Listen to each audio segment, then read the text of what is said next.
નમસ્કાર મિત્રો, સ્વાગત છે તમારું અમારી યુટ્યુબ ચેનલ મૃગેશ કી વિડીયોઝમાં।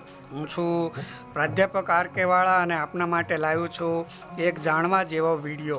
હા મિત્રો, હું વાત કરી રહ્યો છું પત્ર વ્યવહારમાં ઉપયોગી બનતા પિનકોડ બાબતની।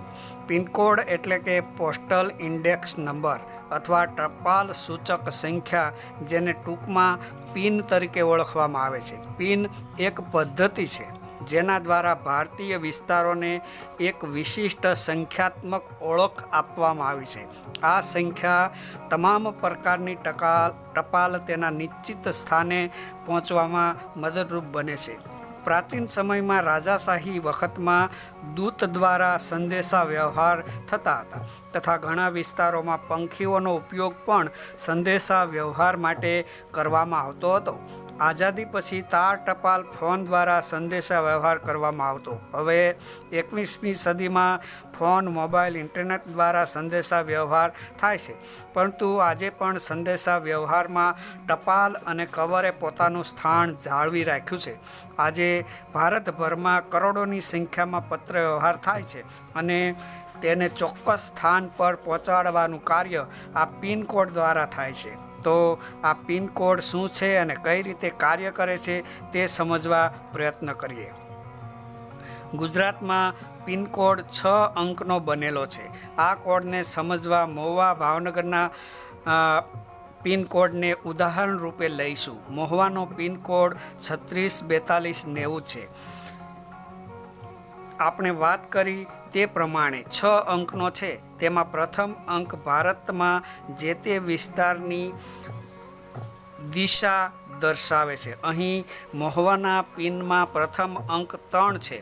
તમે ચિત્રમાં જુઓ છો તે મુજબ ભારતીય વિસ્તારોને જુદી જુદી સંખ્યામાં દિશા પ્રમાણે વિભાજિત કરવામાં આવ્યા છે।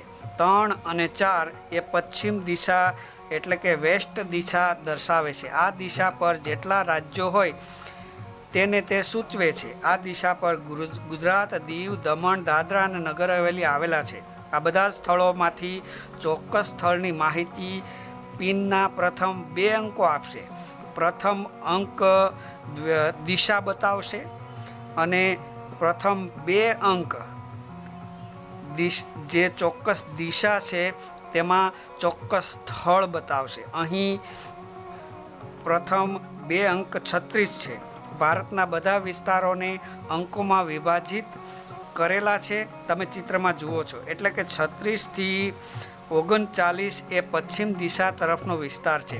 36 એ ફક્ત ગુજરાત દર્શાવે છે। હવે ગુજરાતમાં પણ ઘણા જિલ્લા છે, એટલે કે 34 જિલ્લાઓ છે। કયા જિલ્લામાં જવું તો પ્રથમ 3 અંક ચોક્કસ જિલ્લો દર્શાવે છે। અહીં 364 અંક ભાવનગર જિલ્લાને દર્શાવે છે અને ભાવનગર જિલ્લાના પણ ઘણા તાલુકાઓ છે। કયા તાલુકાઓમાં જવું તો ત્યાર પછીના 4 નંબરનો અંક તાલુકો દર્શાવે છે। અહીં 2 અંક મહુવા તાલુકાનો નિર્દેશ કરે છે અને અંતમાં છેલ્લા 2 અંક મુખ્ય પોસ્ટ ઓફિસ દર્શાવે છે। એટલે અહીં છે એ 90 એ મહુવાની મુખ્ય પોસ્ટ ઓફિસનો નંબર કહી શકાય। આ રીતના પિનકોડના અંકો કામ કરે છે। પિનકોડ ભારત સરકારે 15 ઓગસ્ટ 1972થી તેનો પ્રારંભ કર્યો છે। તો આ હતો મિત્રો આજનો વિડીયો ગમ્યો હોય તો વિડીયોને લાઈક, શેર અને કોમેન્ટ કરજો અને અમારી ચેનલ સાથે હજુ પણ તમે જોડાયા ન હોય તો અમારી ચેનલને સબસ્ક્રાઈબ કરી અમારા પરિવારના સભ્યો બનજો। આપણે ફરી મળીશું એક નવા અને અલગ પ્રકારના વિડીયો સાથે। ત્યાં સુધી આપ સર્વ ખુશ રહો, આનંદિત રહો અને તંદુરસ્ત રહો એવી ઈશ્વર પ્રાર્થના સાથે આપ સર્વનો ખૂબ ખૂબ આભાર, ધન્યવાદ।